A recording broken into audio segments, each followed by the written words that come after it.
तरी सासूबाई बोलत होती का घरन नको बनवू, रेडीमेड हान. पण नाही, मलाच हाऊस मना घरनच बनवायचं होतं. तिलाच लाडू हो.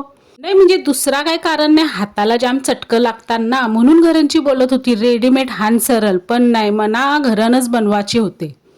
घरांचा तो घरांचा नाही, बाकी सगळं आम्ही घरनच बनवतून, पण ये लाडवाला जाम चटकं लागतात म्हणून ये लाडू आम्ही रेडीमेड आणतून. पण यंदा बोलून नाही, घरनच बनवू.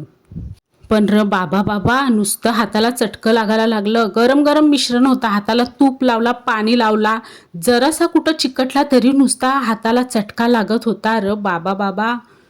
हसो, पण मी हट्टी आहे. घरन बोललो तर घरनच बनवलं सगळं तिलगुल. लागू दे बराच चटकं, पण आज मी घरनच बनवीन तिलगुल. मस्त पैकी मनुबिनुके टाकून, शेंगदाणे टाकून तिलगुल बनवलं. थोडासा मिश्रण शेवटला राहिला, तो मग ठेवला. बरं आता कितींदा गरम करू, बरा ठेवते.